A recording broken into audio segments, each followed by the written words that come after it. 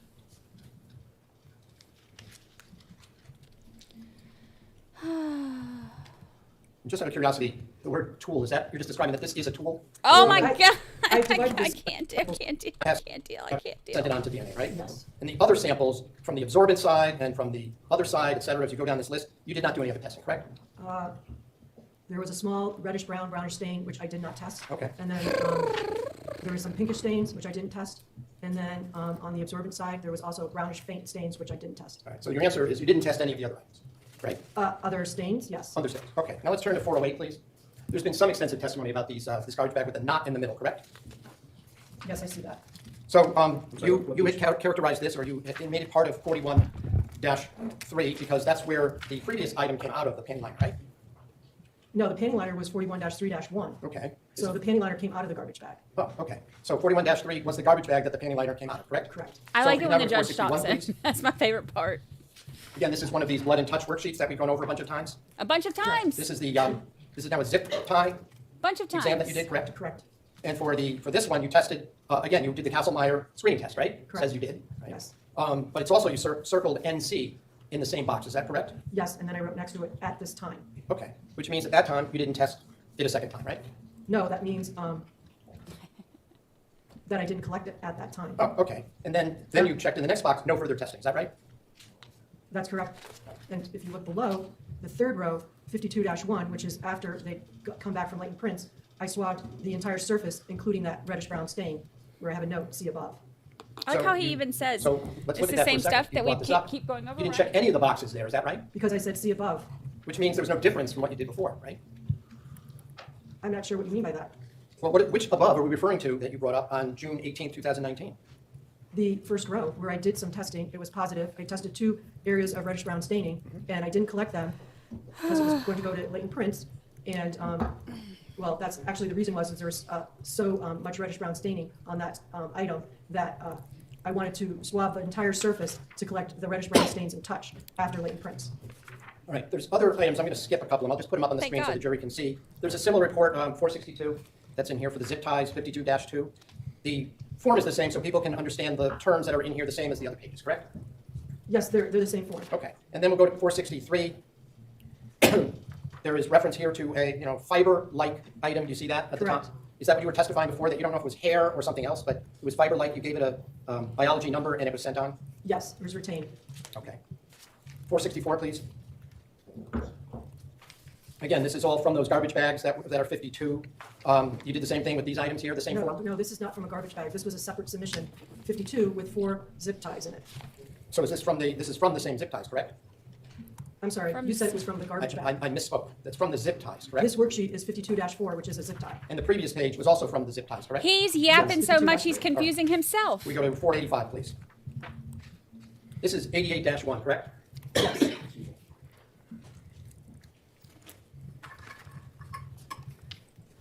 Oh, he needs hydrate. Your Honor, I do have about maybe 10 more minutes. I'm wondering if this is a good place to stop for the day. It is. I'm losing my voice. It is. Losing his voice because he won't shut up. Yeah, judge is like, yes, it's a good place to stop. I can't take any more of this. Please, Lord of mercy, I can't take any more of this.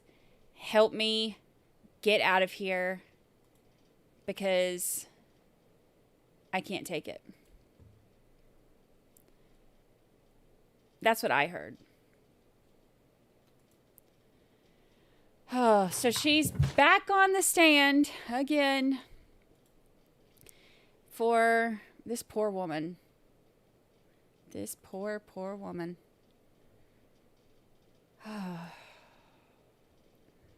Let's take a moment and prepare ourselves because he's going to continue asking her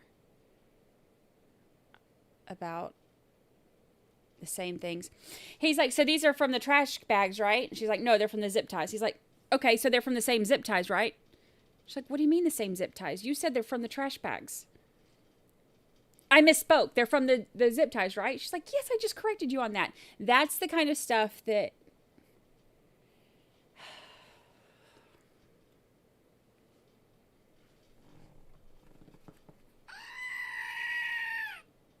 One more.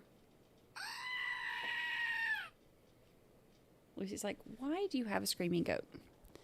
Lucy, you wouldn't understand. All right, are we ready?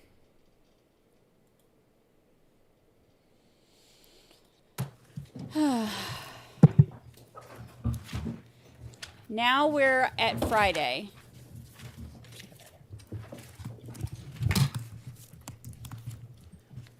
And Friday's a short day.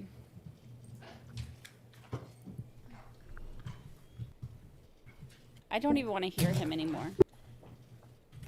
Ask you about 88-1, which was the garbage bag that was tied up. Is that correct? It's knotted. Knotted. Okay. But this is the item that you examined, correct? Correct. Now, I note that from your report that you did split some of the work from 88-1 between yourself and your colleague, Anita Valonis, correct? There was, in the submission 88, I did not do all the work. Anita did some of the work. Did you undo the knot on this bag? No, I didn't undo it. Did someone else undo it? Did it arrive in this format as we see in this particular image, which is part of my defense exhibit R? Or was it number 408? Or was it in a different condition? It was knotted. This is a photograph of how I received it. Okay, so you don't know if anybody had already opened it up, turned it around, retied it, or anything like that? No, I don't. Before you got it? That's correct. Were you made aware that this was an item found in a garbage pail or receptacle with a large number of other items that were not inside it? I was aware that it was collected from the garbage on the Albany Avenue area. I was aware of that. Okay. And you were aware that there were a number of items exposed in the receptacle in and around this bag when it was obtained, correct? I'm aware that there were other items. I don't know what you mean by exposed. As opposed to being inside that bag. I just know that that bag came in submission 88. Correct. So you don't know the condition it was in and what it was found amongst when it was retrieved by the state police. That's correct. Okay. And you indicated that one of the things you do in the lab is you have to be very careful. You wear gloves, you wear a smock or some kind of lab coat, correct? Correct. And is that part of the reason to make sure you don't contaminate one item with another, right? Well, that's the reason we are covered up is that, A, we don't want to get any of our biological material on the evidence, and of course, we don't want to expose ourselves to any hazards that may be on the evidence. Do you also switch gloves between each item you look at? Oh, of course, and we switch gloves, at least I do often, while examining something. In other words, that's so that you don't contaminate an item or a portion of an item from something you already just looked at, right? Correct. I mean, we clean the whole area. We clean all our utensils. Everything gets very well cleaned and disinfected with Clorox. And you indicated Clorox is a substance that will get rid of many of the biological materials you look at? Well, by Clorox, I should have said bleach. Clorox is a brand of bleach. Yes, it's what we use to clean down all our working areas. Yes. But my question was, do you use that because it eliminates a lot of the residual biological matter that might be on the counter or on your gloves or anywhere else, right? Yes, we just discard a biological hazard. We don't clean our gloves off. We just discard them. You indicated also that one of your concerns is not putting some of your own biological excretion, if you will, for want of a better word, onto the items you're examining, correct? Correct. I wouldn't want my be coughing on an item or sneezing on an item. Or even getting some of your skin cells on it, right? Correct. I'm just the basic of not getting anything of my biological material onto a piece of evidence. Fair enough. And if you take off gloves, I assume you do it away from the item itself, right? Yes, and I'm turning them inside out as I'm taking them off. Is it, from your training and experience, can some skin cells actually shed just by flipping the gloves off, the latex gloves, from that action alone? That I don't know. Okay. But you, in any event, it's part of your protocol to move away from the item, remove the gloves and make them inside out and throw them away, correct? Well, I have a hazardous waste container that's not sitting right next to the item I'm examining. It's over there on the side of my lab bench. And I'm over there taking off the gloves. So yes, in general, I'm taking the gloves off, not on top of the item I'm examining. That's correct. Okay.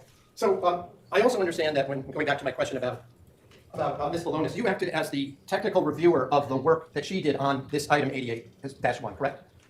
I examined this 88-1. No, my question is, you said you split the work in relation to items from 88-1. Is that a fair statement?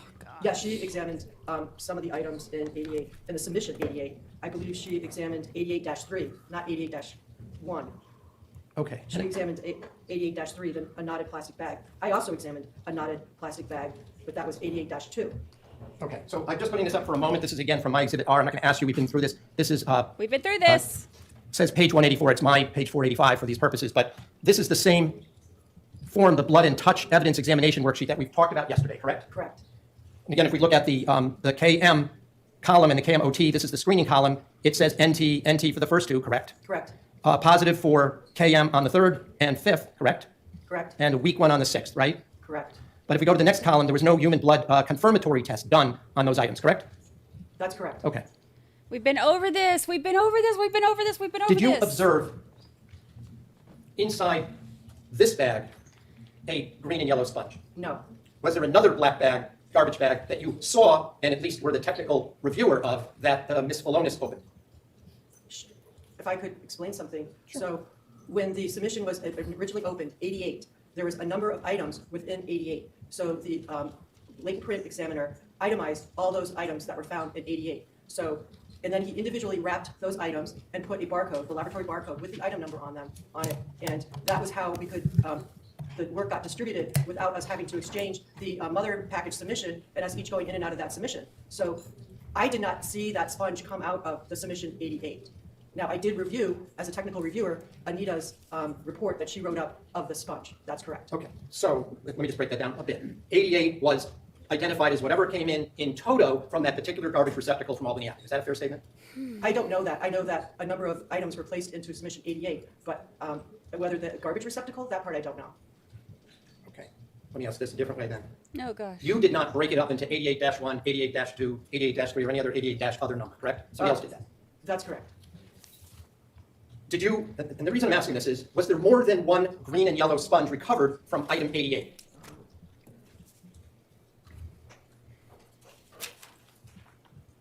Looking at my notes here, I see that there was one sponge that was located in 88.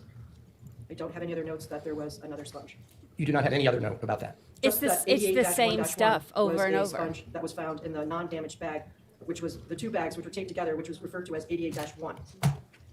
I could check something else that I have here. The reason I'm asking this is, I want to make sure that we're not confusing two different items that may have been retrieved at the same time. That's why I'm asking. I only have notes on that there was, within submission 88, there was one sponge, which was itemized as 88-1-1. Okay, so you just indicated that it was an 88-1, not 88-2, correct? It's 88-1-1. Did you at least, you testified that you examined 88-1, correct? Yes, but it was already removed. Oh, okay. Because Kevin, or the latent print examiner, Kevin Parisi, had taken the contents of 88, like I tried to explain earlier, itemized everything and packaged everything separately. So therefore, I didn't have to go get 88, submission 88 to examine something in 88. I could just get the individually packaged and labeled 88-1. And then when I wanted to examine the piece of cardboard, which came from 88-3, it was already in a separate packaging with a label on it. Okay, so I just want to show you, I know that maybe you haven't seen this picture. This is from States Exhibit 42, folder, it's cut off, but it says 3 Albany in green. And I'm just going to ask you, are you able to tell us, you see there's a number 502 on a yellow sheet of paper here. Oh, no, you don't see that, excuse me.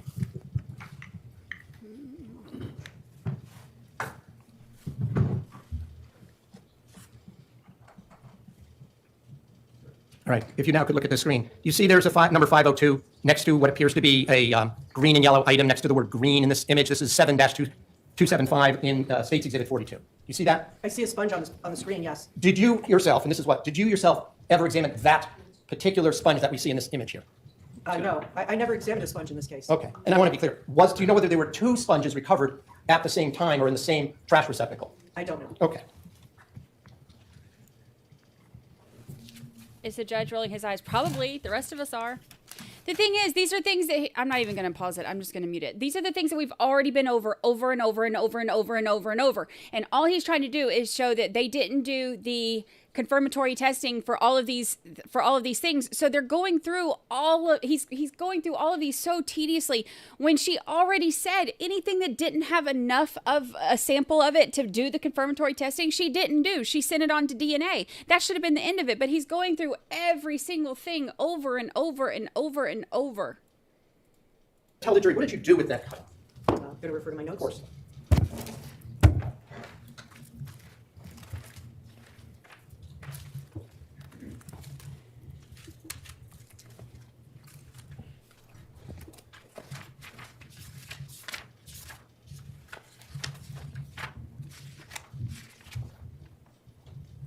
So it was a cutting of black upholstery type fabric with a foam backing, and there was an area on the black side that was circled.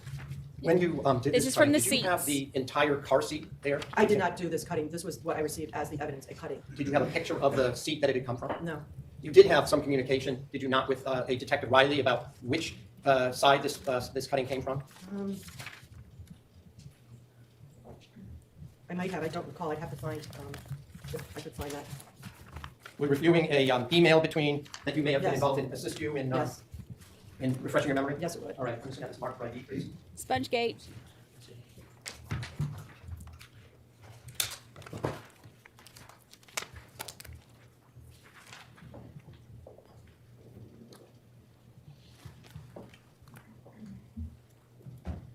And then he's always like, I don't want to go over this again, but, and then he proceeds to go over it again. Can I approach your Hunter? Yes. Showing you what has been marked as Exhibit F for identification. Hold on, wait. Just look at how, okay, look at how he's standing over him right now. Like this, like he's like he looks like the Grim Reaper. Like he's there to, like, kill everybody's joy. That's what he looks like right there.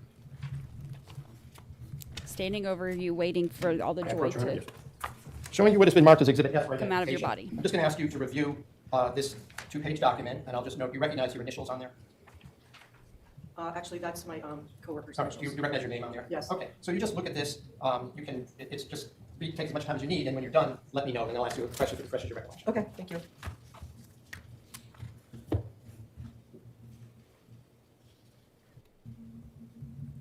As to whether you were privy to any communication about the location of the seat being either left or the passenger or the driver's side. Should I read what it says here? No, I'm asking if it refreshes your recollection that you would receive that communication. Oh, yes, this is an email that I received, yes. Okay, so I'll take that. Okay. Thank you. So having had your memory refreshed, do you recall that you were unable, that the police were unable to determine whether the seat cutting that you received was from the passenger or the driver's side? That's correct. You said it had a sponge rubber backing, correct? A foam backing. Foam backing, a soft foam? Is that what you meant by that? Like upholstery, that little thin layer of foam? Yes. Okay. And upholstery foam is absorbent, isn't it? As is cloth, yes. There was no, you did not see any visible sign of any staining of any sort on it, correct? On this entire piece, no. There was not at all, right? Not on either side. So if somebody had identified it as a blood-like stain, you saw nothing to support that, correct? Visually, no. With my unaided eye, no. And you looked at both the front upholstery side, right? Yes, And the back side with the foam on it, right? that's correct. Just a moment. Thank you. I don't have any further questions. Ah, hallelujah. Redirect, please. Hallelujah. Sorry, Luce. My bad. Go back to sleep. Sorry, Luce. Good morning. Good morning. Lucy looks like she's Yesterday you were bonked. asked on cross-examination about whether or not you performed confirmatory blood tests on a number of swabs in this case. Do you recall that line of questioning? Yes. And I believe during your answer, you indicated that the information received from the DNA unit would be a lot more individualized. Yes. Could you just explain to the jury what you meant by that? Well, if I did a confirmatory test for blood, it would either say human blood was present or that human blood was indicated. Now, if they did receive or obtain a DNA profile from that evidence, then there's, I'm sure, as you probably already heard from the DNA analyst, that there's genetic markers that are identified, and then they can be compared with the same tests that are run on a known sample of someone's swabbing of their cheek or their blood. And you can compare those, and that's what I mean by individualizing. In other words, if you had done a confirmatory blood test, it would have told you human blood is indicated, but DNA can actually give information about who may have contributed to a profile. Is that correct? That's correct. And so the more confirmatory tests that you do, the less DNA that there is to analyze. Is that Objection fair to say? leading. Well, this line of questioning was developed yesterday. And so I was about to say, it is not leading to the extent that the state is essentially testifying. It's not leading. It's stems from literally that what line she of said questioning yesterday. Concerning the amount of DNA and the interpretation of the sample once the DNA unit analyzes it. So overruled. Yeah, if Thank I'm you, sending Judge. them less sample, then potentially I'm reducing the amount of DNA that's in that sample that's going to DNA. And I don't know how that's going to affect their overall result or interpretation. That's why I say latent prints does their examination before I do. Because if I swapped over a latent print, maybe I would remove enough information where that latent print was no longer useful. So that's why we're aware of what other sections that we work with, how we want to best utilize the evidence available.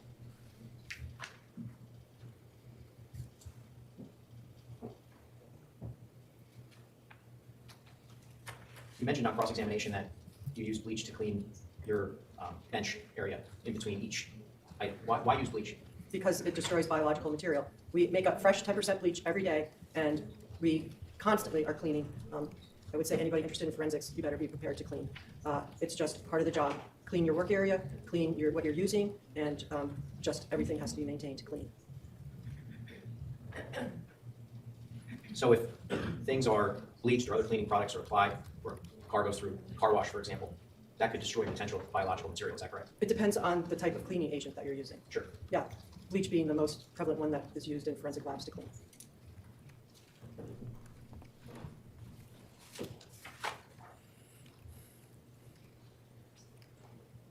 Thanks, Your Honor. Yes. This woman's like, let me go home. I'm over all of y'all. Nothing further. Just a quick follow-up, if I may. Have you ever heard of a car wash using bleach to clean a car? I don't know anything about car washes. Or what detergents or No. what kind of cloths they use? That's not any part of my Fair enough. knowledge. And in answer to a couple of the other questions about not wanting to, you recall just saying that the reason you didn't do a lot of testing is you didn't want to maybe diminish or reduce the amount of any potential DNA that for the DNA section, correct? That's correct. If But I that's, use- I'm sorry, I didn't mean to interrupt. Go ahead. I'm finished. Oh. But that includes touch DNA, that is skin cells, right? That's correct, yes. It includes, you mentioned even a fingerprint. It might diminish the amount of skin cells in a fingerprint reach, correct? What I was giving an example of was saying that if I swapped away part of the latent print, that would give the latent print examiner maybe less information to identify the latent print. I was just trying to make it kind of a comparison. But that's why we try to work with the other units in order to maximize or utilize, get the most information that we can out of a piece of evidence. I wasn't talking about, I guess I did make myself clear then. All right, but what I want to do to be clear though is when you're talking about wanting to prevent the reduction of any potential DNA source, that didn't mean that all the items that you did not do a confirmatory test were blood, correct? If I did a screening test, it just indicates the presence of blood. It doesn't determine that blood is there. Let me see, it indicates the potential presence of blood, correct? It indicates the presence of blood. That's what it indicates. We're not saying blood is there, but we're saying it gives a positive test for a screening test for blood, and that's the way we describe the result. It indicates the presence of blood. It's a presumptive test, as you said yesterday, correct? No, I said it was a screening test. screening we test. don't use the word presumptive in the lab. Right. But you also testified that other things besides blood show a positive reaction to KM, Percent correct? object at this point outside the scope. Well, this line of questioning has not yet become circular, but the clarifications are fair, overruled. Should I repeat my question? Oh, yes, plant peroxidases also will give a positive result with the screening test for blood. That's because... That's fine. okay. That's fine. All right. I just didn't want to let the jury have the false impression that just because there was a K&M screening for blood that was positive, that meant there was Well, blood. that's in the not a subject. question, Mr. Illinois. Stating that I just want to give the jury an explanation is not a question. I will rephrase the question. To be clear, you're not saying that just because there was a positive reaction to a KM screening test, that in fact sample contained human blood, correct? Well, definitely not saying that. I'm saying that... That's fine. You're not saying what I just said, correct? Right. Nope, that's fine. No further question. He wants to stop her right there. He does not. Did you see that? What a jerk. He wanted to stop her right there. He's like, that's it. Don't explain. Car washes using bleach. I wanted to ask you, could vacuuming a surface potentially remove biological evidence from that surface? Your Honor, that's definitely outside the scope. Well, now we're talking about what goes on at the car wash. Again, the term car wash doesn't open every door. Sustained. I have nothing further, Judge. Nothing else, sir. Well, you may step down. Thank you. She's like, let me get up out of here. I'm about to lose my mind. Up in here. Up in, look, she's running. She gone. She gone. I wonder if Michelle's annoyed with him. You could please raise your right hand. Do you solemnly swear or solemnly and sincerely affirm, as the case may be, that this evidence that you should, I'm sorry, I'll start over. Do you solemnly swear or solemnly and sincerely affirm, as the case may be, that the evidence you shall give concerning this case shall be the truth, the whole truth, and nothing but the truth, so help you God, or upon penalty of perjury? I do. Please state your name and spell it for the record. Anita Valonis, Anita Vailonis. Thank you. As long as you may be seated.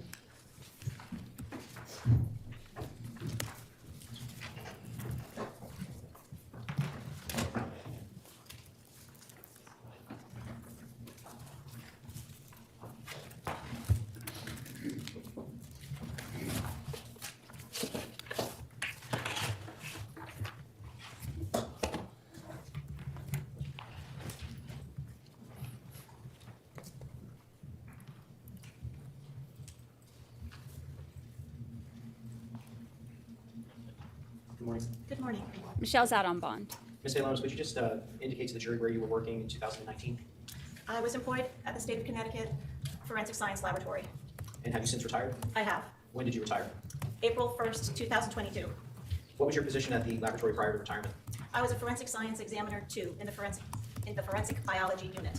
And how many years did you work at the state laboratory? I started... All right, let's get through credentials. get to the evidence. I learned how to examine either through the evidence receiving unit, another. Skip through. No objection. Stage 110 admitted as full. Do we have an exhibit number, please? 110. Just returning that to the clerk. Your Honor, this time I have what has been pre-marked for identification as Exhibit 111, which is a paper copy of thumbnail photographs, and 111A, which is a DVD with the name Anita Velonis on it. I move these in as full exhibits at this time. Can I just compare it to my copy, please? Gave you this opportunity earlier, but yes.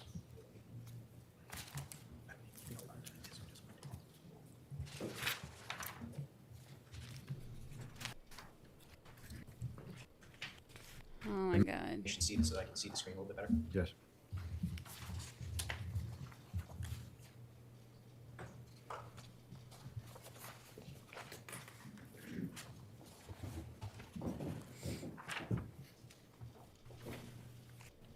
Ms. Velonis, you offered a number of reports in this case. Is that correct? Yes.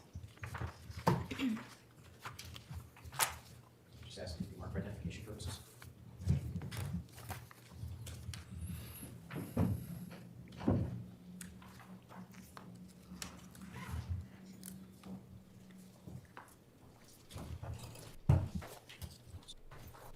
Approaching what has been marked for identification as exhibits 113 through 116. I'm just going to hand these to the witness, Ms. Velonis. If you need to refer to these at any point, they're available to you. I know you brought your own notes. Is that correct? That's correct. I hear those for identification. I don't know if I heard the. Well, they're marked for identification. Right.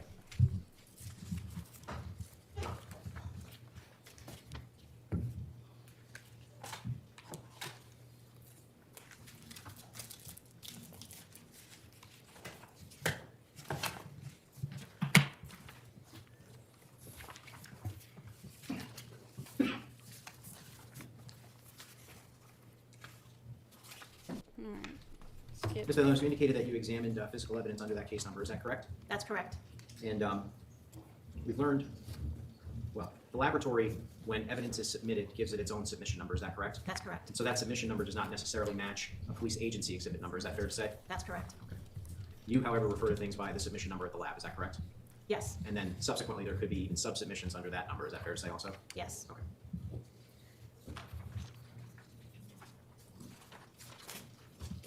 Your Honor, I'm just going to publish a stipulation between the parties, States Exhibit 103, specifically paragraph 6. And would you read it slowly, please? Yes, sir. Thank you. State Police Exhibit 502E, seized from Hartford by Sergeant Kevin Duggan on May 31st, 2019, and identified as one pair of black husky gloves contained within State Police Exhibit 502, seized from the scene, corner of Albany Avenue and Green Street, Hartford, Connecticut, was subsequently submitted to the Division of Scientific Services and designated as submission number 62. So these are the husky gloves that they Ms. Hales, found I'd in the like to talk trash to you now about cans. submission number 62. Permission to publish exhibit, Your Honor. And I'm just going to open the folder on this disc entitled State Police 502E Lab Submission Number 62. Firstly, what was submission number 62? Submission number 62 consisted of a pair of black Husky brand gloves. And what condition were they in when you saw them? They were intact. And did you do a visual examination of the gloves? I did. And did you notice anything on the gloves? I did. What did you notice?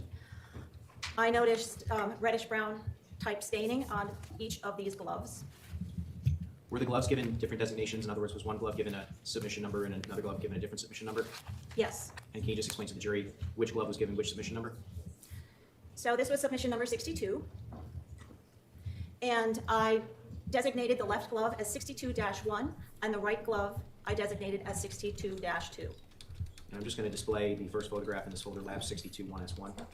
Ms. Velonis, can you see that on the screen in front of you? I can. And can you just tell the jury what we're looking at here? We are looking at sub-item number 62-1, the left glove. And can you just explain what, if any, action you took with respect to this particular glove? Yes. The first thing I did was I collected wearer DNA from the interior of this glove. I took a sterile swab, applied some sterile water, purified water, and rubbed the inside palm area of this glove. I preserved that sample and I labeled that as sample number 62-1S2, wearer DNA. And you're referring to it as wearer DNA. Does it have any other names? It can also touch DNA. They're both fairly synonymous. Okay. And specifically, I want to direct your attention now to 61S1. Was that a swabbing of the interior palm side? It's actually 62-1S1. It's a little cramped on the Oh, excuse photograph. I apologize for that, but that is in fact a designation of where I took the sample of the swabbing of the left glove interior palm side. And on the bottom of this photograph, there's an arrow with a notation. Is that the general area where you took the swabbing? The arrow is designating the interior of the glove. Clearly, I can't point to the actual area, but it was meant to imply that I swabbed the interior of this glove on the palm side. All right, so interior of the glove. And so because you tested, or excuse me, because that swabbing was for wearer DNA, as you call it, you did not do any presumptive or screening blood test or anything like that on that particular swab. That's correct. I want to direct your attention now to 62-1S2. Can you just indicate to the jury, this is photograph lab 62-1S2 and 62-1S3, just beginning with the top photograph, and I'll zoom a little bit. Can you just indicate for the jury what we're looking at in the photo on the left-hand side of the top half of the photograph? Yes, the image on the top left of this document is a photograph of the back side of the glove, the Husky logo on the back side of the glove. And did you notice anything on that particular logo? Yes, I noticed some reddish-brown staining. And because you noticed reddish-brown staining, did you take any action with respect to that area? I did. What did you do? I tested a portion of that reddish-brown staining with a chemical screening test for the presence of blood. I obtained a positive result indicating the presence of blood. And then with respect to 62-1S3, and again, just to be clear, this is all still with the left glove, is that correct? That's correct. And I'd then- also like to add a little bit more to that photograph, Sure. if I may. So the sample that I did collect, I labeled as 62-1S2. I erroneously labeled it on the photograph here as 61-1S2, but clearly it is 62-1S2. There is no sample in this case that is a 61-1S2. Now directing your attention to the bottom of the photograph.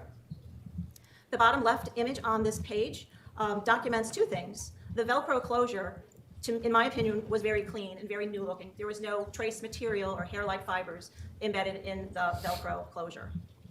I also tested an area of this glove with a chemical screening test for the presence of blood. That is designated as the red positive sign on this photo. The positive screening test for the presence of blood indicates the presence of blood. I did not collect a sample from that area. I just noted that there was also reddish-brown staining in that area. So with respect to 62-1S3, which was another swabbing that you took, what area was swabbed there? That was the strap-like closure at the base or opening of the glove. I noted reddish-brown staining on the smaller Husky logo on that strap, and with also the stitching on that strap, as well as what I call the ribbing of that strap that allows it to bend easily. Reddish-brown staining was noted in all of those areas. I tested portions of this reddish-brown staining and obtained a positive result indicating the presence of blood. And just to be clear, you did screening tests for blood, is that correct? That's correct. You did not yourself do any confirmatory tests for blood, is that correct? That's correct. Oh gosh. And were all of That these, means defense is going to swabbings be that you took from item 62-1 going over all that submitted for DNA again. analysis? They were. From the strap, I labeled that sample 62-1S3. Staining on left glove, areas on exterior wrist closure. And I take it that the same process with the swabs in that you cut the swabs and put them in a tube and prepare them for the DNA analysis, is that fair to say? That's very fair to say. Now with respect to the right glove, or what you designated as 62-2, I'm just going to pull up a photograph of that. Is this photograph entitled Lab 62-2S1 and 62-2S3 a photograph of that right glove? I'm sorry, I might have confused the numbers. Could you say that again? Sure, well this is a photograph of 62-2S1. So that would be the right glove, is that correct? This is a photograph of 62-2. Right. The right glove. And did you do a visual inspection of the right glove as well? I did. And can you just indicate to the jury what, if anything, you noticed about this particular glove? Hey, Brooklyn. I did notice some reddish staining near the base of the small finger and ring finger. I tested that area with a chemical screening test for the presence of blood, and I obtained a negative result. Therefore, that stain was not blood. Similar to the left glove, did you do a swabbing of the interior of this glove? I did. And was that for touch DNA or wearer DNA? Yes, it was. And was that designated as 62-2S1? 62-2S1, that is correct. And similar to the last item, you have a notation of that with an arrow indicating that you swabbed the interior of the glove. Is that fair to say? Correct. And since it's displayed in this photograph, I'm going to just jump ahead to 62-2S3. What was that swabbing of? Sample 62-2S3 was a swabbing of some of the stitching on the wrist closure. That area I tested with a chemical screening test for the presence of blood. I obtained a positive result indicating the presence of blood. And is that area that you swabbed displayed in this particular photograph and outlined? Yes, it is. It is outlined in red, the wrist closure, tip of the wrist closure stitching. That's where the mouse is that correct? That's correct. And I want to direct your attention now to a swabbing 62-2S2. What was that swabbing of? I observed reddish brown staining on the back of this glove on the Husky logo, identically to the left glove. The reddish brown staining I tested with a chemical screening test for the presence of blood. I obtained a positive result indicating the presence of blood. I collected a sample from that logo area and designated it as 62-2S2.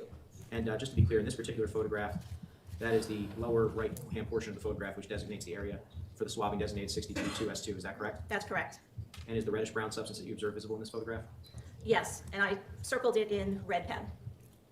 This area here? Correct. And So- you actually took one additional swabbing of the right glove. You did 4 swabbings of the right glove. Is that fair to say? Yes, I did. And so I want to talk to you now about what you designated as 62-2S4 as a swabbing. What was that of? It was reddish brown staining on the right glove, the stitching on the wrist closure again, but the back side of the glove. And I'm just going to zoom in if I could and direct your attention to the bottom portion, left-hand side of this photograph. Does this photograph display the area that you swabbed and designated as 62-2S4? Yes, And that's this area here, correct? it's the area of the stitching, correct.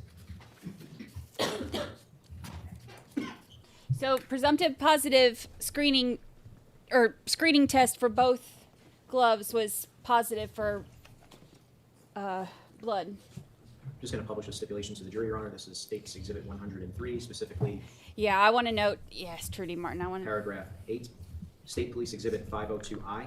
I want the seized from DNA Hartford by person. Sergeant Kevin Duggan. On DNA May person will 31st, probably be tomorrow. 2019, and identified as one white standard textile towel with blood-like substance contained within State Police Exhibit 502, seized from the scene, corner of Albany Avenue and Green Street, Hartford, Connecticut, was subsequently submitted to the Division of Scientific Services and designated as submission number 53.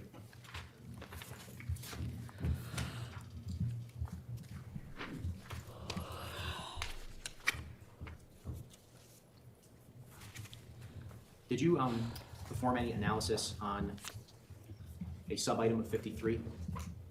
Yes. What was that of?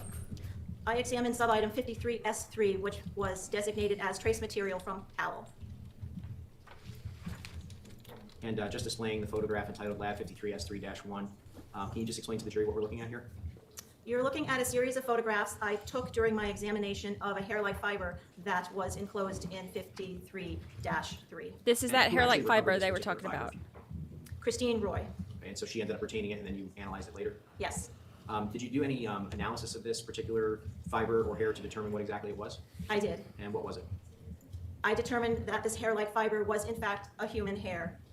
And you had mentioned that you have some training in this area. Can you just walk the jury briefly through the process for how you make a determination as to whether or not something is human origin? Yes.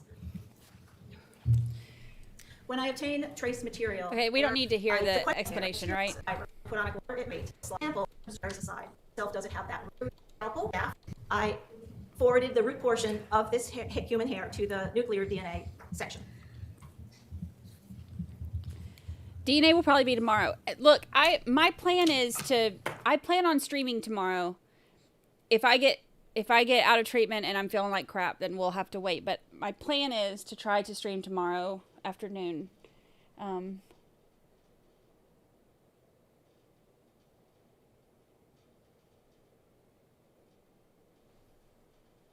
on, somebody's in the water.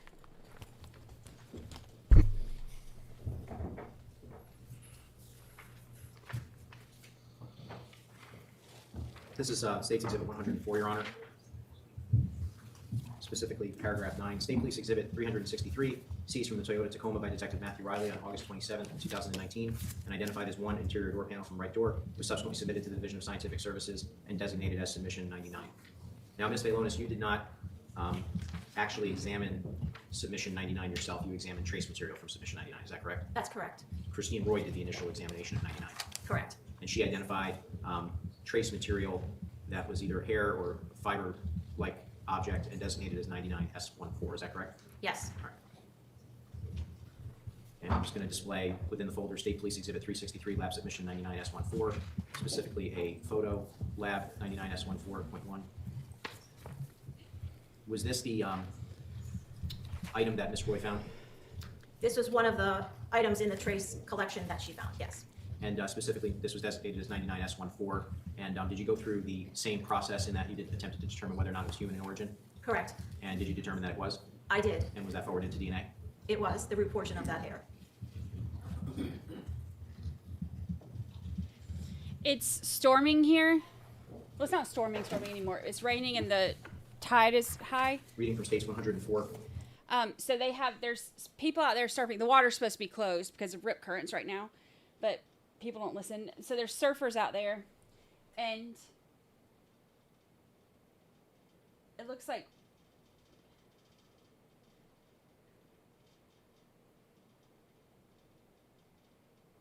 oh dang. One of them looks like he's like drifting off. I guess his friends are gonna get him. Paragraph 10. State Police Exhibit 364, seized from the Toyota Tacoma by Detective Matthew Riley on August 27, 2019, and identified as carpeting cut from right floor, was subsequently submitted to the Division of Scientific Services and designated as Submission 100. Did you examine Submission 100? I did, And would you recognize photographs of Submission 100? yes. I'm just going to begin by opening the folder entitled State Police Exhibit 364, Lab Submission 100. And I'm going to open the photograph Lab 100.1 topside.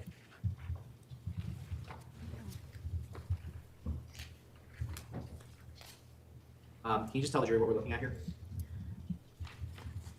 It is submission number 100, and it consists of two pieces of carpeting. The first larger piece of carpeting that is displayed on the bottom, I designated as sub-item 100-1 and named it a brownish portion of vehicle interior carpeting. On top of that lies a smaller mat, which I designated as 100-2 and named it one vehicle floor mat. And now I'm going to display Lab 100.1 bottom side. Yes, that is the bottom side of sub-item 100-1. So you essentially took it, flipped it over, took a photograph of that side as well, correct? Correct. And specifically with respect to 100-1, the vehicle carpeting itself, did you take any swabbings of it? I did. And specifically, what areas did you swab? This is an image of a part of the sub-item 100-1. It has the floor mat removed from it. I tested various areas of this carpeting.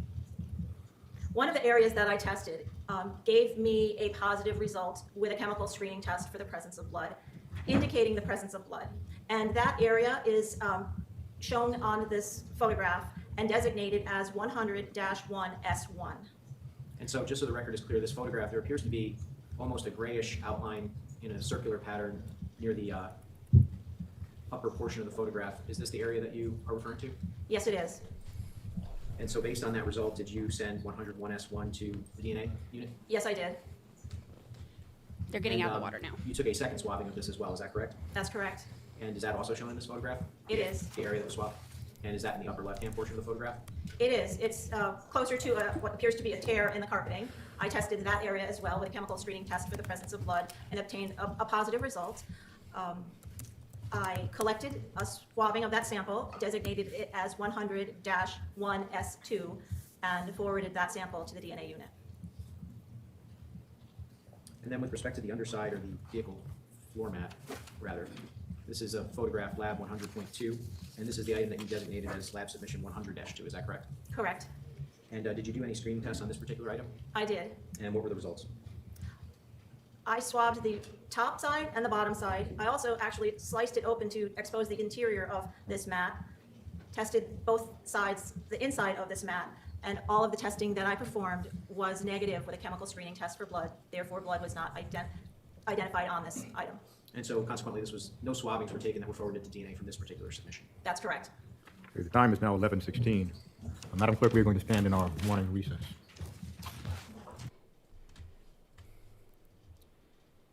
Okay.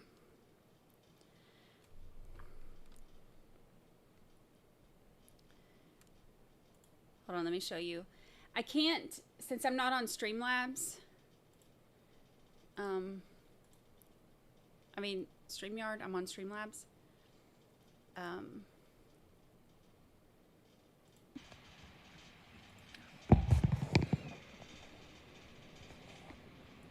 Here, I'll show you the...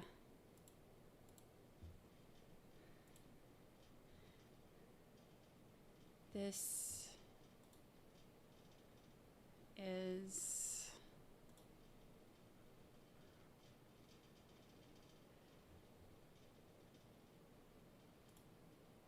these are the surfers.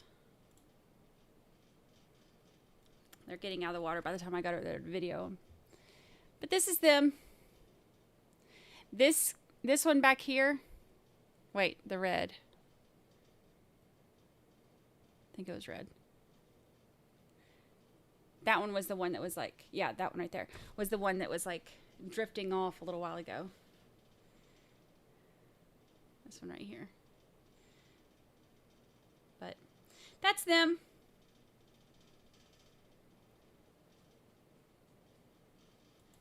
Little palette cleanse.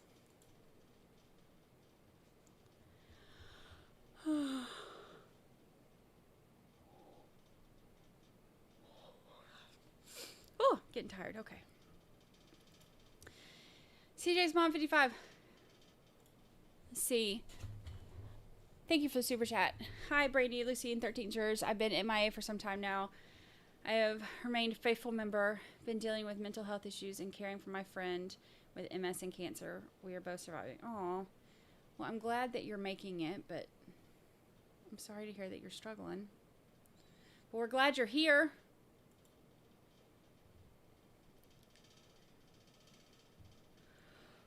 We're always glad to have you. This honorable superior court is now open back in session. Good morning, Your Honor. Please be seated. We will wait for attorney. If we can, thank you, Your Honor. Jindeka, hi, welcome. You're on vacation, aren't you?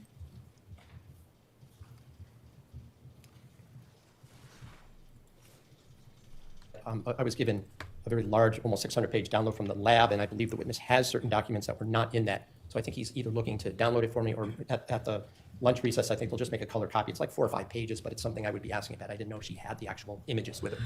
Just letting the court know. Thank you.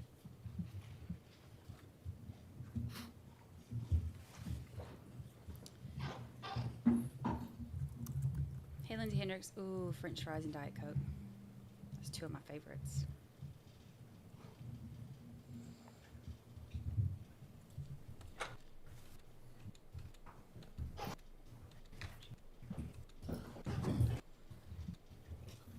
So I'm just going to read a stipulation to the jury. This is from States 103, specifically paragraph 2. State Police Exhibit 502A, seized from Hartford by Sergeant Kevin Duggan on May 31st, 2019, and identified as 1 clear plastic bag with blood-like substance contained within State Police Exhibit 502, seized from the scene, corner of Albany Avenue and Green Street, Hartford, Connecticut, was subsequently submitted to the Division of Scientific Services and designated as submission number 50. Dilly Pickles, thank you. Ms. Valonis, you did not work on submission 50, but you did examine trace material that was seized from submission 50. Is that correct? That's correct. So I'm just going to open the folder. State Thank Police you, Exhibit Dilly Pickles. 502A, Lab Submission 50, and specifically the photograph entitled Lab 50S11. Can you just indicate to the jury what we're looking at here? This document displays a series of images from submission 50S1. It is the hair-like fiber that I designated as hair-like fiber number 1. And did you do an analysis to determine whether or not this was human in origin? I did. And what was your determination? I determined that this was, in fact, a human hair with tissue-like material at the root portion. So it is a human And hair. So was the root portion of the hair submitted for DNA analysis? It was. And was that submitted as submission 50S1-1? Yes.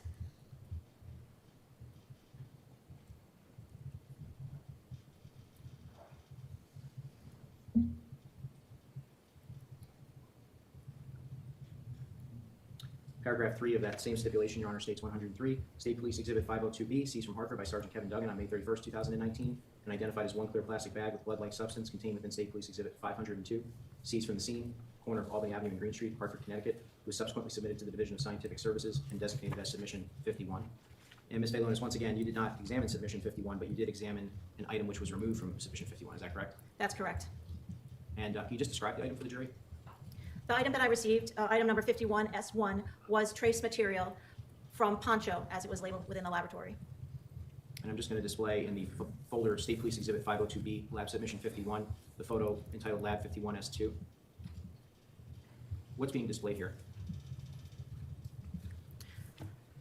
I'd like to make a correction. I was looking at the wrong worksheets. Oh. This was 51S2, hard whitish material with reddish brown staining crust. And did you take any action with respect to this item? I did. What did you do? The first thing I did was remove any of the reddish brown material from this item of evidence. There was also a hair-like fiber attached to this item of evidence. And Christine Roy, who examined the mother item, asked me to just photograph it without the reddish brown staining for documentation purposes. Later on, I was tasked to prepare it to be outsourced to another laboratory. That's when I took off the hair-like fiber, the reddish brown material. TJ Small, we're glad to have you And back. displaying photograph lab 51S2. What is this? Yes, that is how the trace evidence came into my possession. It was packaged within a white paper fold labeled 192984 51S2 CMR, which Christine Roy's initials. She placed that white paper fold into what we call a trace tin. The trace tins help protect any items of evidence that are within it. So that is how it came to me. The samples I collected from this evidence was actually, the hair-like fiber was actually determined to be a blue fiber. I did swab up the reddish-brown stainings, and at that point I just collected and did not test. And there was also some reddish-brown debris within that paper fold. So each of these items I retained separately. And so your analysis was that the hair-like fiber was simply a blue fiber? A blue fiber. I'm just going to read the stipulation, paragraph 4. State Police Exhibit 502C, seized from Hartford by Sergeant Kevin Duggan on May 31st, 2019, and identified as one yellow and green kitchen sponge with blood-like substance contained within State Police Oh Lord, Exhibit here's the 502, sponge. seized from the scene, corner of Albany Sponge Avenue gate. and Green Street, Hartford, Connecticut, was subsequently submitted to the Division of Scientific Services and designated as Submission 54. Now, Submission 54 you analyzed yourself, is that correct? Yes, I did. And would you recognize photos of that submission? Yes. I'm going to open up the folder entitled State Police Exhibit 502C, Lab Submission 54. And within that folder, a photograph entitled Lab 54. Could you just indicate what we're looking at in this photograph? This document is two photographs of a, what we call it, I call it a scrubber sponge, yellow colored, with a green scrubber area on both sides of the sponge. And did you notice any reddish-brown staining on this sponge? I did. And so did you take any action with respect to the reddish-brown staining? Yes, I did. What did you do? I located a reddish-brown stain along the short edge of this sponge. I tested that stain with a chemical screening test for the presence of blood, which gave me a positive result, indicating the presence of blood. I collected that stain and labeled it 54S1, stain on sponge along short edge. The coffer. And I'm displaying now a photograph entitled Lab 54S1 and 54S2. Directing your attention to the upper right photograph. Is that the general area where you collected swabbing 54S1? Yes, if you look at the left top photograph, you can see that I've labeled S1 with a line to the reddish-brown stain. The top right photograph is a photograph of the sponge and the stain after I removed the stain. And did you notice additional reddish-brown staining on the sponge? I did. And did you swab that particular area as well? Well, I collected another reddish-brown stain close to the short edge of that sponge. I obtained a positive result with a chemical screening test for the presence of blood, indicating the presence of blood. I collected that stain and labeled it 54S2 and named it stain on sponge near short edge.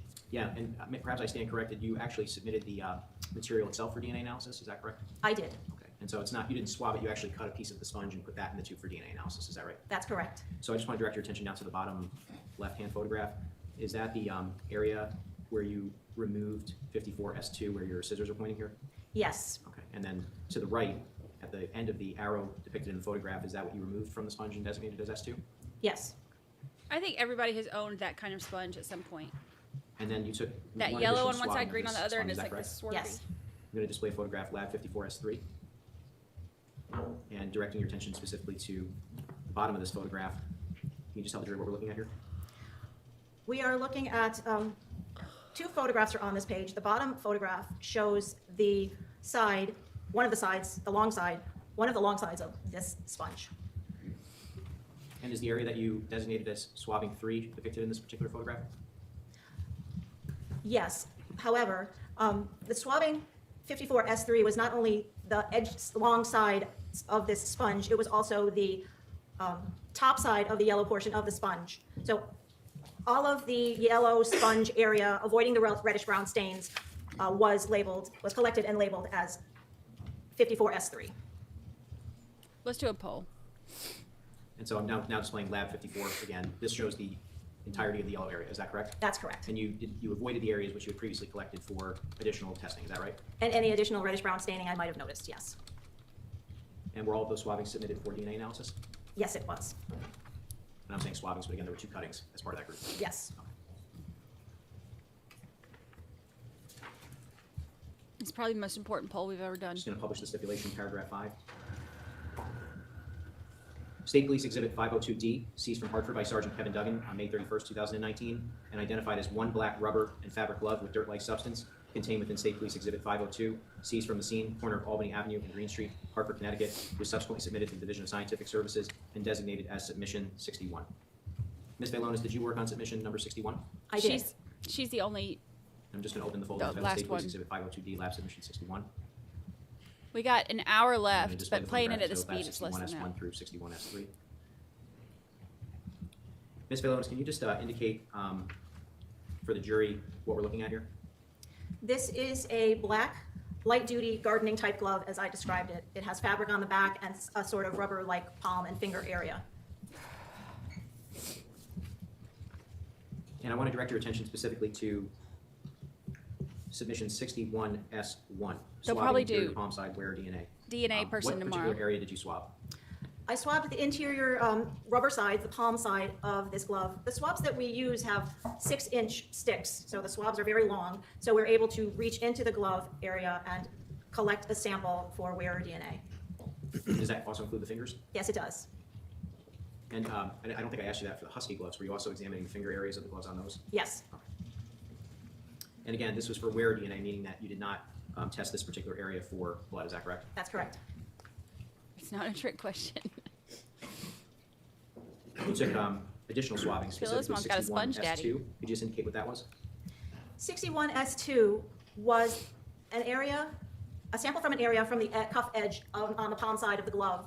As you can see in this photograph, there is some soiling on this glove, but there is less soiling in that area along the edge. So I proceeded to test that area with a chemical screening test for the presence of blood. I obtained a positive result indicating the presence of blood, and I chose to swab up that area and labeled it 61S2 and forwarded that to the DNA unit. And the area that you designated as 61S2, that is outlined here in the photograph in red. Is that correct? That's correct. All right, there appears to be, for lack of a better term, 2 red boxes on the bottom of the glove. 61S2 would be the bottom red box. Is that correct? That's correct. All right. And now with respect to What are you doing? 61S3, we see that is the area designated above 61S2. Is that correct? That's correct. And what type of swabbing did you do for that? I also tested that area with a chemical screening test for the presence of blood, and I obtained a positive result indicating the presence of blood. Therefore, I took an additional swabbing and labeled that 61S3 for DNA analysis. And now I'm going to display the photograph lab 61S4 and 61S5. Beginning with the top photograph, could you just indicate to the jury 61S4 was a swabbing of the interior palm side, is that correct? That's correct. I took 2 additional swabbings. The top image indicates that I took an additional swabbing from the palm side, interior of the glove. I wanted to take a better, more complete sample, so I turned that glove inside out and swabbed the palm side for DNA analysis. And then with respect to 61S5, which is denoted in the bottom photograph here? Yes, 61S5 was simply a swabbing of the interior back of the hand, interior back of the hand for DNA analysis. So no screening test done on that, is that correct? That is correct.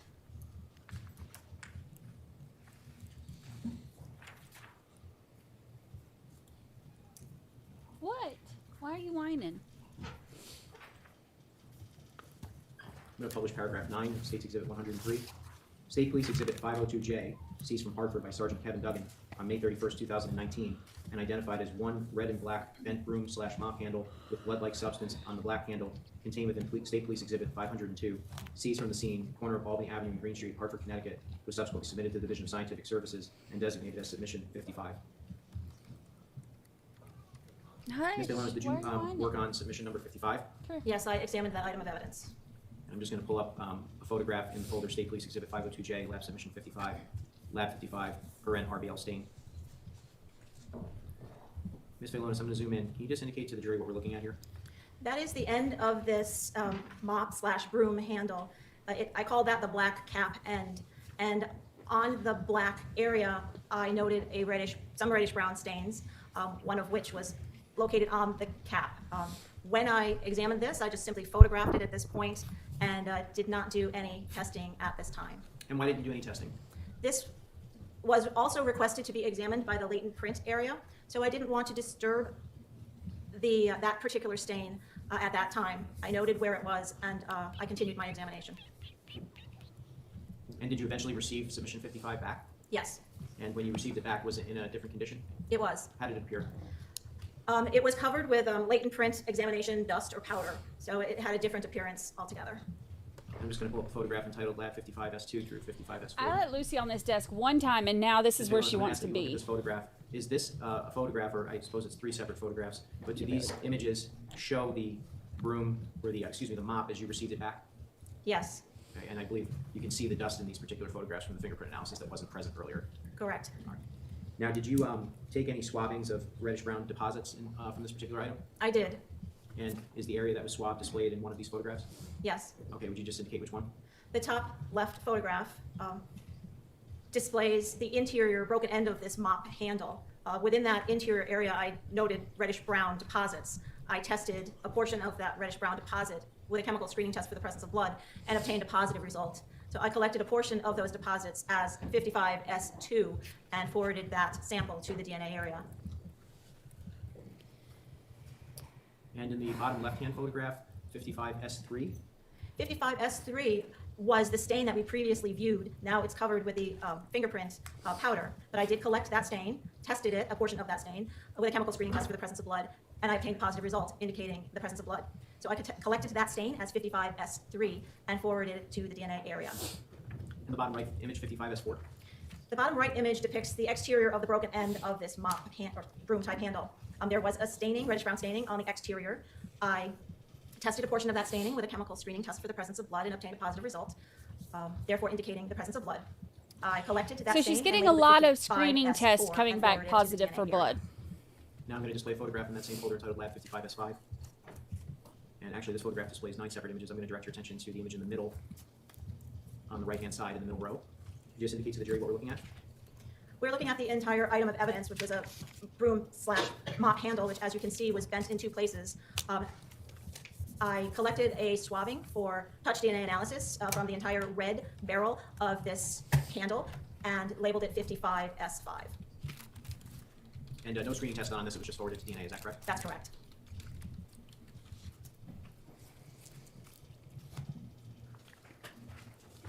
I'm going to publish paragraph 10. State Police Exhibit 502K, seized from Hartford by Sergeant Kevin Duggan on May 31st, 2019, and identified as 4 pieces of black plastic garbage bag with black duct tape attached to 2 pieces contained within State Police Exhibit 502, seized from the scene, corner of Albany Avenue and Green Street, Hartford, Connecticut, was subsequently submitted to the Division of Scientific Services and designated as Submission 88.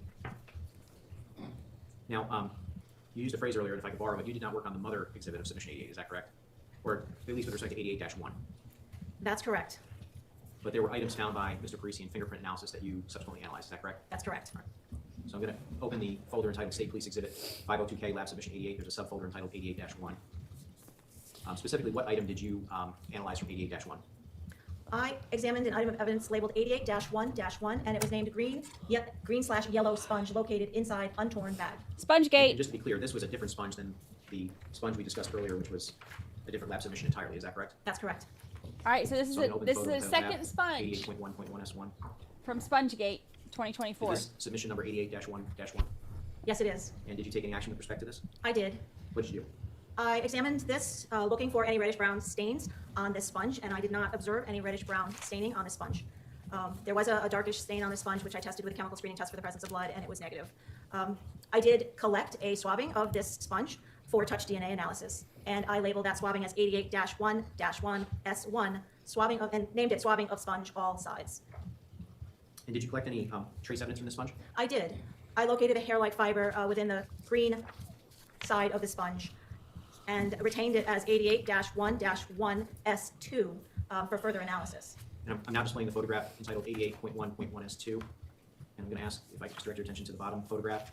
or bottom image, does that image show the hair-like fiber that you collected? Yes, the hair-like fiber is there and also a portion of other trace materials.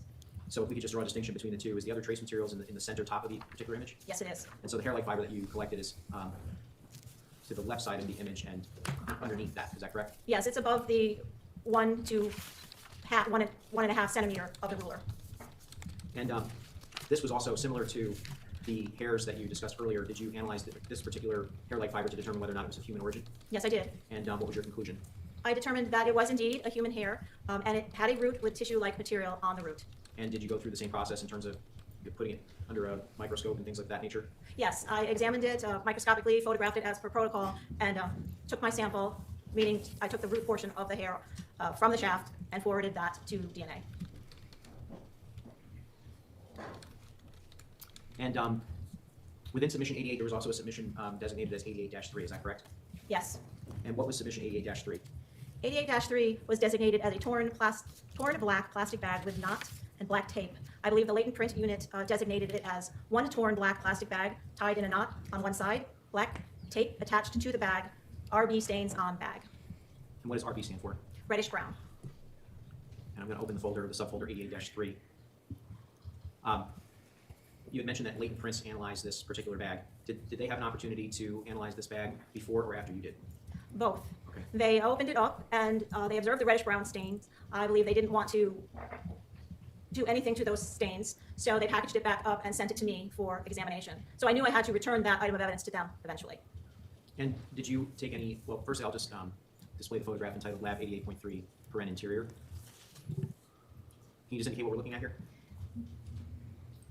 That is the black plastic bag interior, and I have two areas designated. The top left says duct tape B, and it points to a portion of black duct tape. I know it's difficult to see in this photograph. The lower right-hand markings that I've applied to this photograph says duct tape A, and it also has a line drawn to a separate portion of duct tape attached to this bag. And just to be clear here, this is an image of the interior of the bag, meaning that you sort of, well, how did you show us the interior of the bag? Did you pull it out, or what did that look like? Well, it came to me in a certain fashion, and as received, there was an exterior and an interior. So this is the interior of the bag as I received it. So I took the bag and turned it inside out to photograph the duct tape. I'm going to show photo Lab 88.3.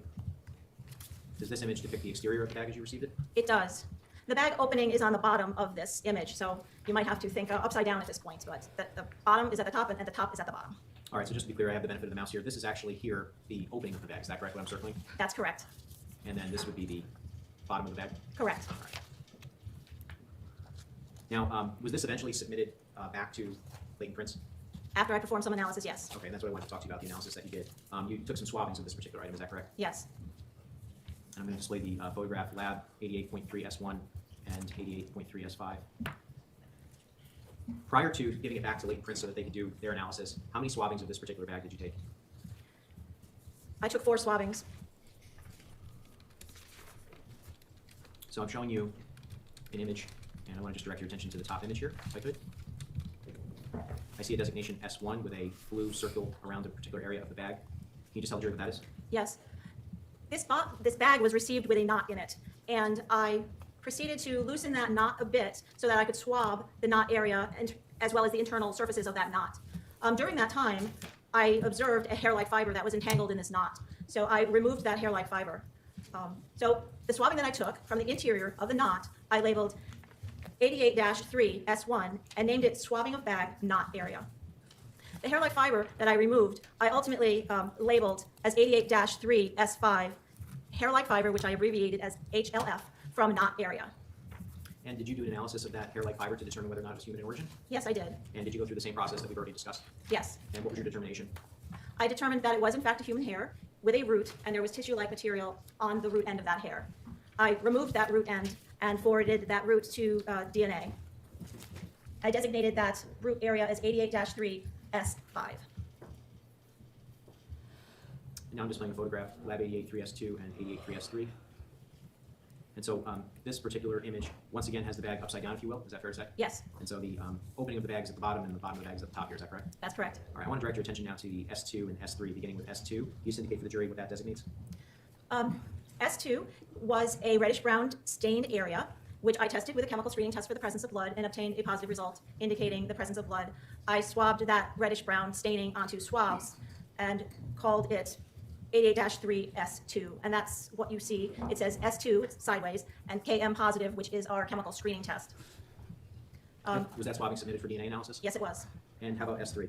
S3, again, was a reddish-brown stained area, which I tested with a chemical screening test for the presence of blood. I obtained a positive result indicating the presence of blood. I swabbed up that staining, designating it as 88-3S3, and forwarded it to the DNA area. And now I'm showing you a photograph lab 88-3S4. What does this show? These are two images of the two different duct tapes on the interior of the bag. The duct tapes were situated in such a way that they were folded over with a slight exposure of the sticky side. And I wanted to collect a sample from the sticky side of those pieces of duct tape. So both pieces of duct tape, I swabbed the exposed white sticky side for DNA analysis, and I designated that collection as 88-3S4. And so no screening test for blood was done on that particular swabbing, is that correct? That's correct. Now, after you completed the 4 swabbings that we've just discussed on this particular item, was it given back to Latent Fingerprints for them to do their own analysis? I did take one more sample. I labeled it 88-3S6, and those were a trace collection, hair-like fibers and other trace materials from the bag interior. So I collected those, labeled those, and set those aside. But after I collected the trace, I did forward this bag to the latent print unit. Incidentally, you had mentioned that some of the areas that you swabbed had a red or a brown color, is that correct? Yes, reddish-brown staining. Not visible in the photographs. How were you able to view them? It was difficult because it is a black surface. But I saw some reddish-brown staining, and I knew that I had to collect that sample prior to going to latent prints. I didn't want to lose it after they process it, maybe with their dust or however they process it. So it was my intention to make sure that I collected that staining before it might be more difficult to find it after their process. And you eventually got the item 88.3 back from latent prints, is that correct? Yes. I'm just going to display the photograph lab 88.3 post-LP. Excuse me, Your Honor. Can you just indicate to the jury what we're looking at here? This is a photograph of the bag after it had been processed by the latent print unit. As you can see, it's in a different form right now. The knot has been unknotted, per se, and I received it back in 2 separate portions. The main portion of the bag, and above that main portion of the bag was a smaller portion of black plastic. And so I want to just direct the jury's attention so we're clear. This is now the top of the bag where the mouse is scrolling back and forth, is that correct? Yes, the top is on the top side, correct. And this portion here, which appears to be a oval or circular portion of plastic bag, you indicated that this was detached from the rest of the bag? Yes, it is. And so after this, did you perform any additional swabbing when you received it back in this condition? Yes, I did. I'm just going to pull up the photo, lab 88-3S7. And can you just indicate to the jury what we're looking at here?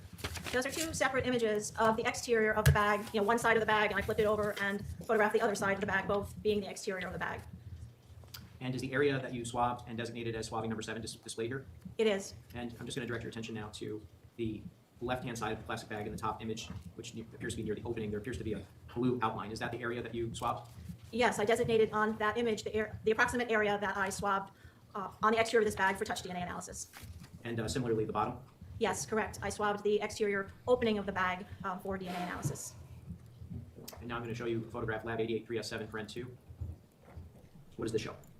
That shows the separate portion of the black plastic bag as I received it from the latent print unit. And did you swab this as well? Yes. I swabbed both sides of that black portion of plastic bag as S7 as well. May I take a moment to review my notes? Sure.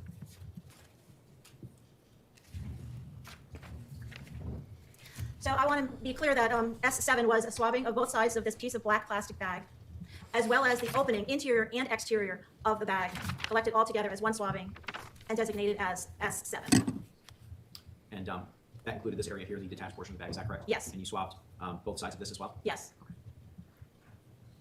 Ms. Dulos, do you have gloves? I do.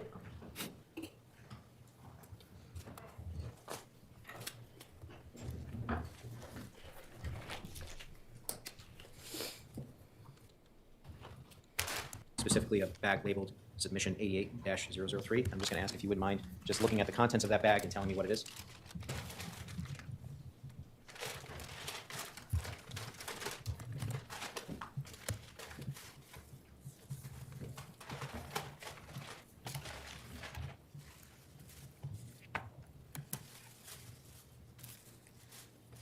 It is the black plastic bag and piece of plastic bag that I examined, labeled 88-3. Judge, would you like the witness step down briefly? Yes. Read the item of evidence? Yes, ma'am.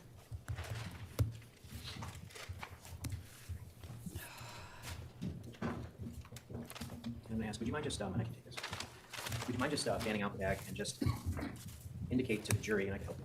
Can I ask counsel to stand back just a little so I don't have to stand over by the table so I can't see what's going on? Oh, okay. Is this all right, Rachel? Yes. Okay.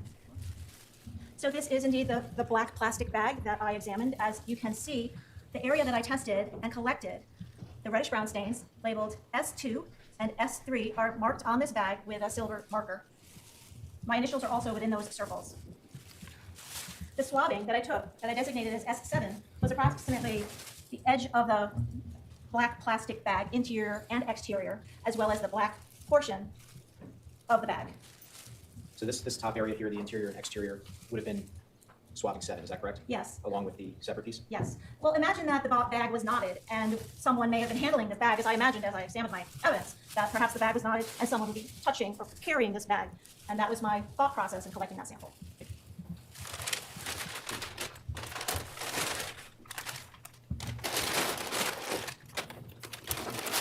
So they were colleagues. So she said in the last thing that they split some of the workload because there were so many things. They split some of the workload.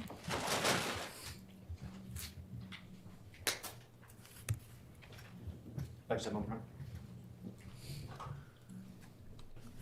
Thank you. Oh gosh, here we go.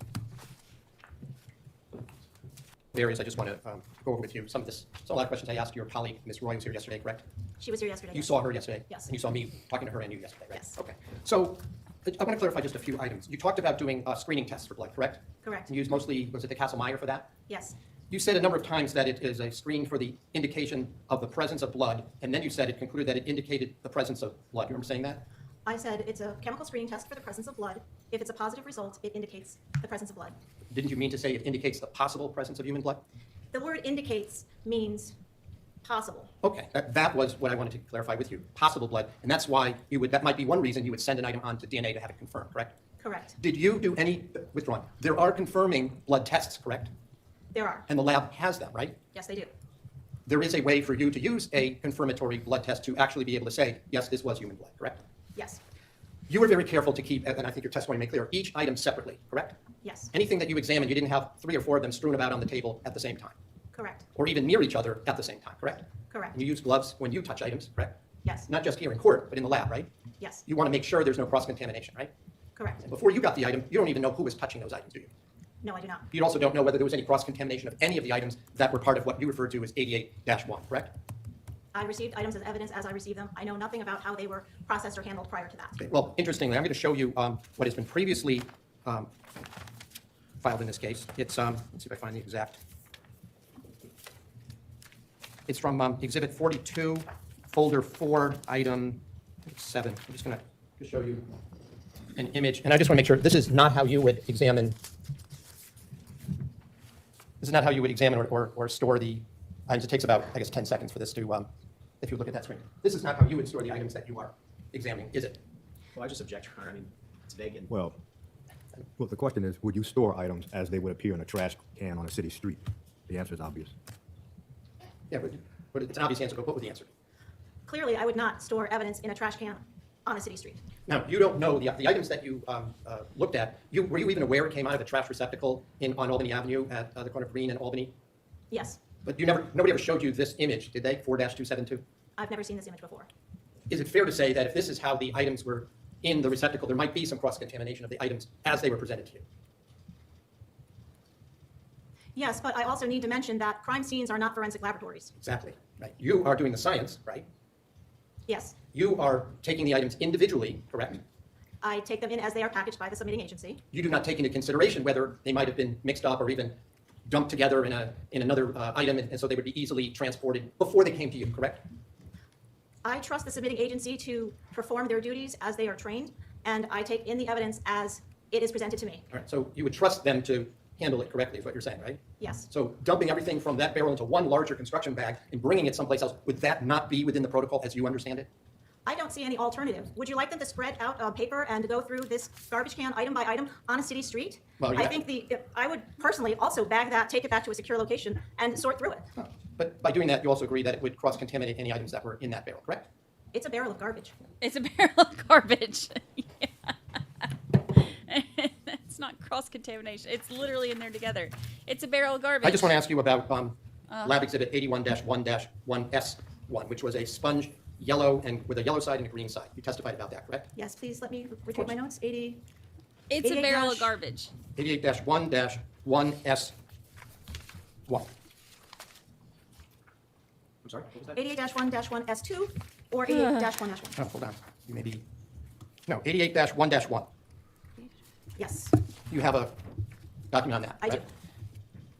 When you were shown a different set of hair-like fiber, this was the yellow and green sponge that you, one of the two yellow-green sponges that you testified about, correct? Yes, it was labeled yellow, green yellow sponge located inside untorn bag.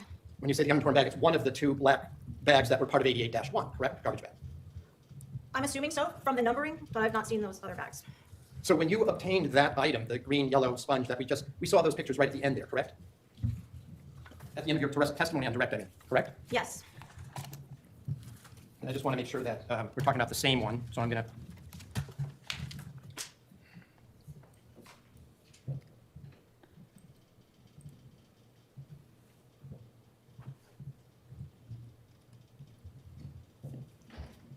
It's a barrel of garbage. like, oh no, don't cross-contaminate. Like, if her blood's in there, her blood's in there. If his DNA is in there, is in there, his DNA is in there. Like, a barrel of garbage isn't going to be This is cross-contaminated. the item that you identified. This is from the state's exhibit, and it says Lab 88-1.1S1, correct? Yes, 88-1-1S1, swabbing of all sides.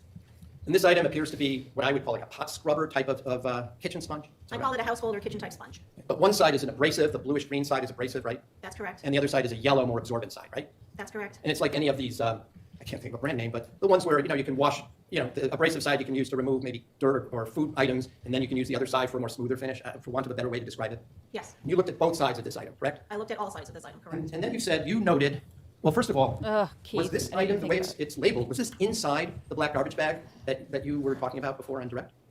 I received it individually packaged. Did you discuss this with any of your fellow forensic colleagues as to how it became individually packaged?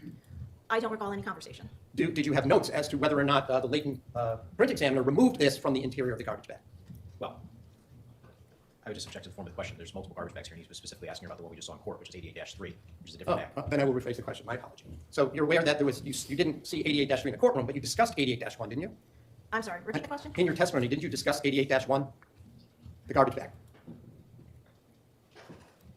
Judge, I'm just going to object to mischaracterizes the testimony. We discussed 88-1-1, not 88-1. Well, the court understands the designations as 80, whatever 80 we're using, -1, something else. Oh, okay. Let's just get this clear. You described there were two black garbage bags that were brought through the lab and designated as 88-1. Is that correct? I don't believe I did. You were asked to examine this sponge, correct? Yes. Where did it come from? 88-1-1. Which is what? Green yellow sponge located inside untorn bag. Okay. Did you observe the untorn bag that it was removed from? No. Do you know who removed it from the bag? I could look it up. Off the top of my head, it may have been the latent print examiner. Okay, so we're back to... Or Christine Roy. I'm not sure. Okay. I'm not sure. All right. One of them. It was done in the lab, though, correct? I'm assuming so. All right.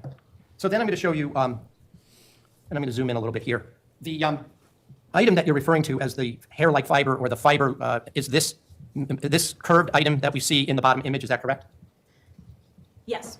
And since this is also on the same photograph, the top image is the bag it was presented to you in. Is that right? That's the back side of the bag. Right. And whose initials are that on the tape here? I believe those are Kevin Parisi's. And who again is Kevin Parisi? He is the latent print examiner. So does that then help indicate where this came from? Yes. Okay. And you opened it up, correct? Yes. And then you examined this curved fiber item here, correct? Yes, it's a hair-like fiber. And even though it's curved, it's about a half a centimeter in its curved shape from one point to the other end, correct? According to this image. I documented it as approximately 0.7 centimeters in length. Is that flattened, or did you actually measure the curve? Flattened. Okay. Oh my God. So if this was a crescent, if we're just talking about the circumference, not the circumference, the diameter as a arc, it was about a half a centimeter, correct? 0.4. And if you flatten it out, it's about 0.7, right? Correct. Now, you said you did some microscopic analysis of this particular hair. Is that right? Yes. And I understand you have some images with you that were not shown to the jury yet. Is that correct, regarding this hair? Correct. And can I see that report that you have there, please? And we'll make a copy, but I don't want it to, stop stop the question because I only have a couple more questions. So whose hair was it? Because Is that it? Fotis was shaved. And I take it these are from the lab, correct? Yes, I took those images at the laboratory. Right. And then this is just your set, but it's from the original documents that the lab keeps, right? Yes. All right. So I'm going to mark this for ID with an understanding that I'm only going to, we could replace this copy so the witness can have this back, but I'd like to mark these 2 images. Bring the DNA. I have no objection. But I would maybe, I don't know if we should not actually put the label on these, so we'll make a copy after the break. They belong to the witness, so we should not label them. Okay, but could I just have a, I'll just take You can use a sticky just to. I'll use a paper clip with the ID on it for now. That'll. And for the record, this is going to be T and U, and I'm going to need some assistance just to turn on the Elmo because. Is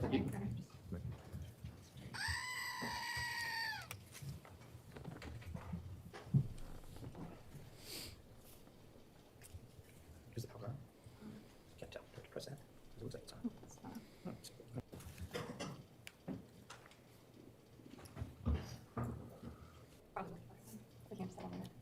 It's like film strips. Images that are stapled together, correct? Can we, the image is upside down. Oh, well, how's that? Better. Okay. So the one with the ruler on it, with the centimeters, we'll call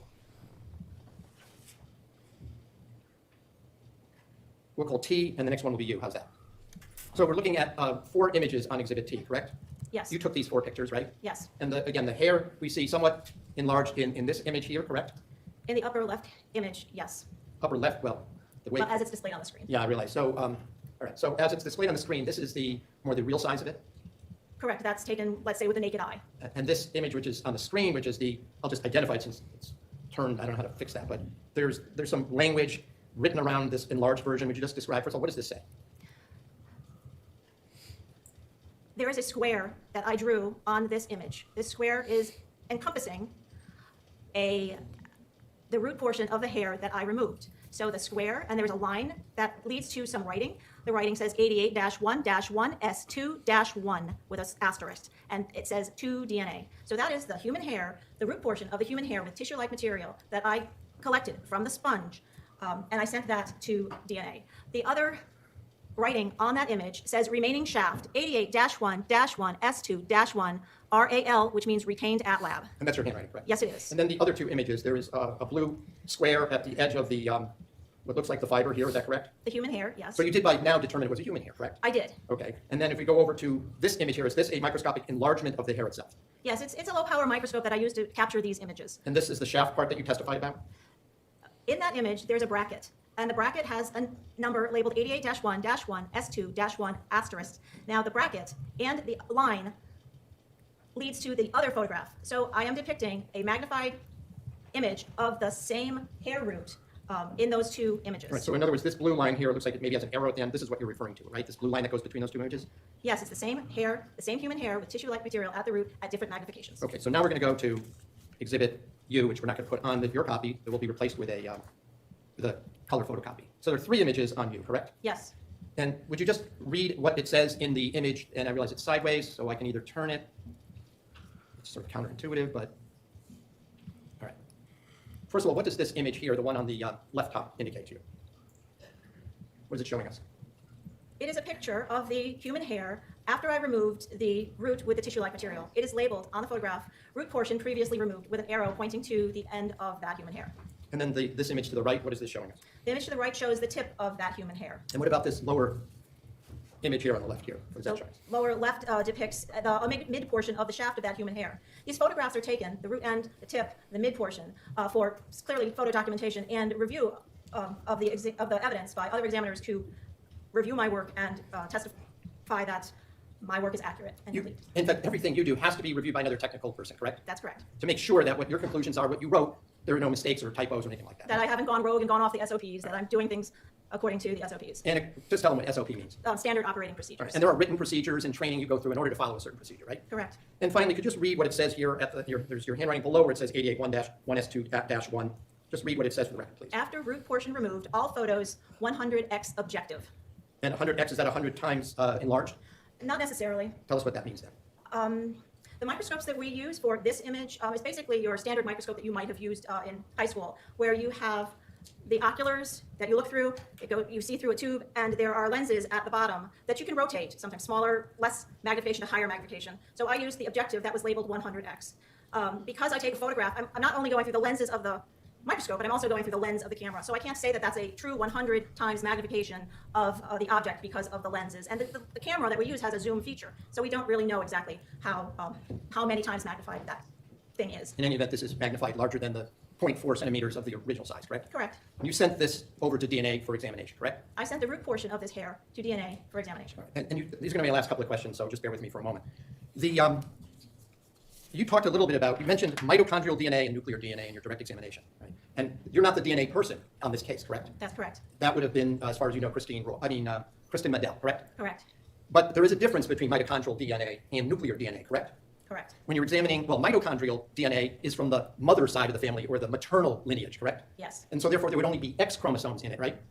Yes. But if whether it's from a man or a woman, you'd still only get the X chromosome from mitochondrial Well, I DNA. take that back. I don't want to go down that route because I think I misspoke. Mitochondrial DNA does not have X and Y chromosomes. So I would like to withdraw my answer and leave that to the DNA analyst. All right, but in any event, you do know that mitochondrial DNA is from the mother side of the family, right? That's correct. Okay.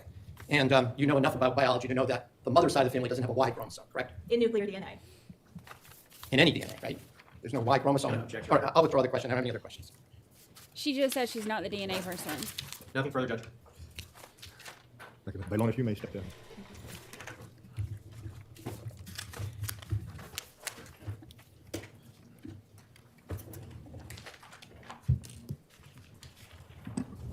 All right. So that's the last witness for this day. So now we are officially caught up. Bring on the DNA. That's what I want to see. I want to hear all of their information on whose DNA matches whose hair it is, all that stuff. So, Hairgate 2024. We have Hairgate, Seatgate, Spongegate. I love it. I really enjoyed hanging out with y'all on the weekend. I like Lindsay Hendricks said, weekend at Brandi's. I love it. It was fun. We got caught up. Tomorrow, I will plan on streaming tomorrow afternoon. We'll see how it goes. If we get tired, then, we'll just play it by ear. The next 5 weeks, we're just gonna have to play stuff by ear and see how it goes. I will tell you that Wednesday, I am not going to even try. So Wednesday, we are definitely not going to stream. I'm not even going to try. But tomorrow and Tuesday, we'll give it a go. And then, see how it goes. All right, Marie Moss, our official statistician. 2 witnesses, 9 objections, 112 rights. And yes, a cougher. There's always got to be a cougher. The cougher is back. Oh, Marie Moss, thank you so much. And Melissa Ann. Melissa Ann. Member for 7 whole months. You live here now. So excited. Grateful to have you. I'm going to go rest a little bit. As if I haven't been doing anything but that.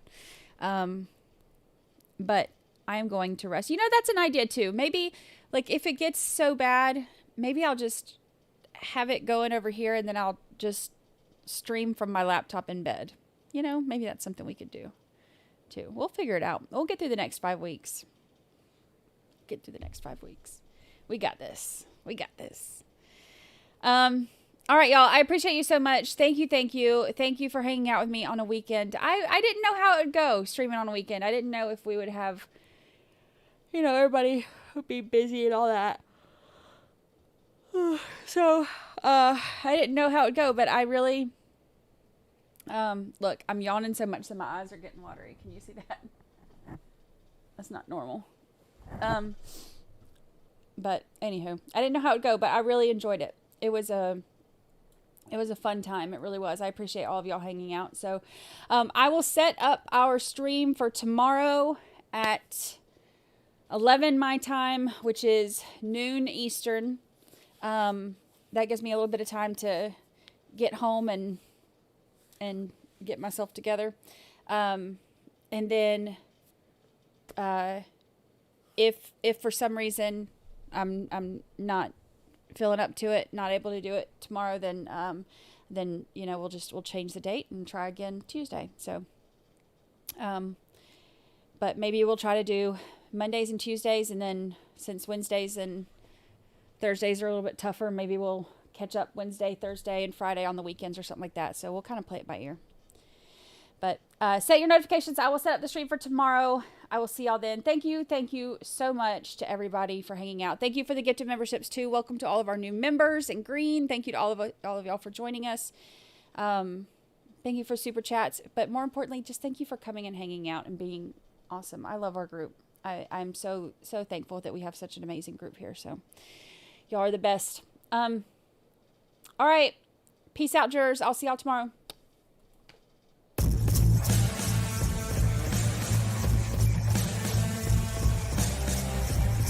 I gotta go. I can't stick around forever. Everybody was wonderful. Everybody behaved. Everybody's always so nice to me. Just love your channel.